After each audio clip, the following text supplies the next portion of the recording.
Sabi, kala ko nga hindi na siya ano. Sabi ko wala na natuluyan na to. Nung una ayaw ko pa sana ipaayos.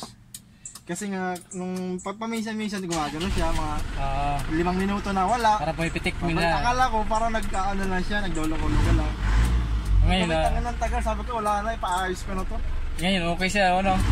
Okay siya ngayon. Kanina pagdating mo parang pumitik siya, no? Oh, pero minsan nawawala-wala talaga. Sabi ko ipaayos ko na to. Pag nalubak ka, sir.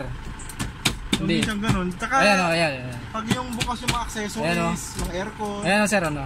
Wala na. Yan mga sir, Isuzu crosswind yan. Nagluloko yung panel gauge ni sir. Ayan, gumana ulit. Ayan.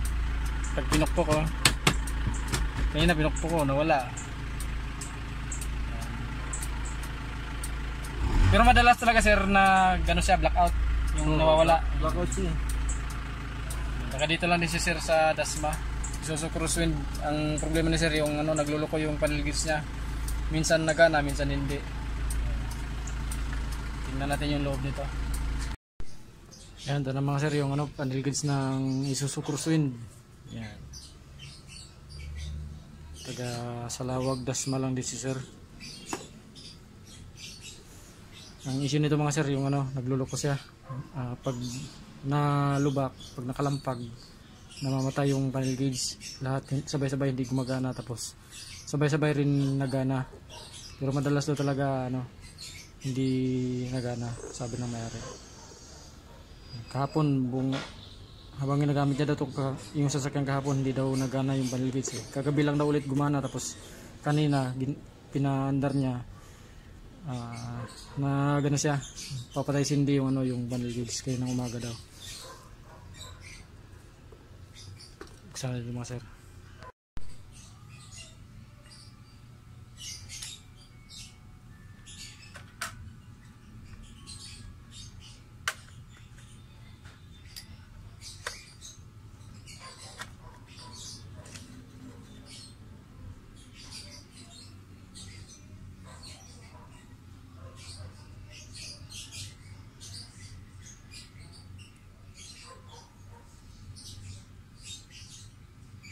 Mga sir, sariwa pa yung ano, buti hindi pa nila pinabuksan sa iba.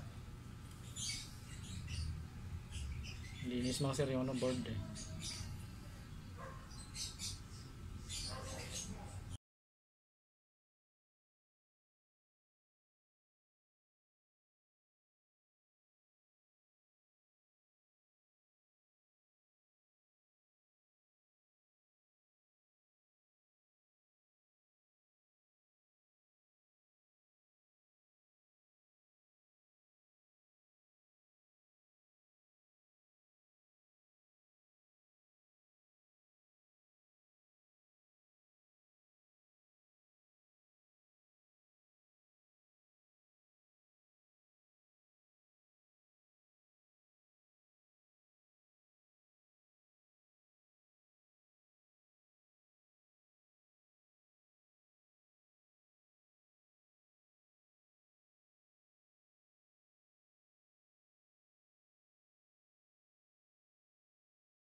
Yan, ito na mga sir yung, ano, yung panel gauge ng crosswind na kabit na natin, testing na natin.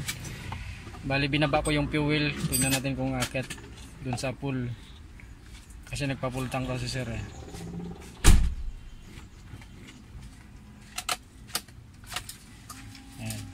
Ayan sir, gumana pa naman siya sir. Yan sir, umakyat yung fuel. Oh. Binaba ko yan kanina. Taas yung temperature.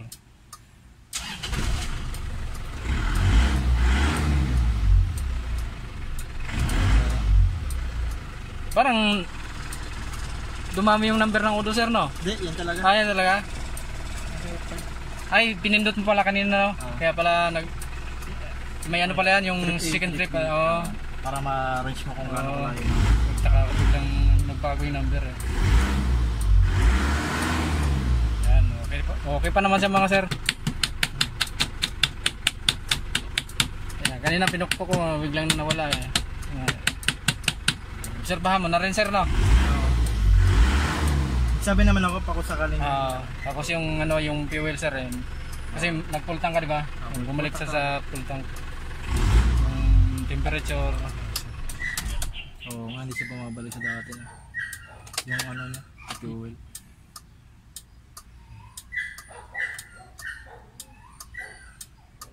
Yan.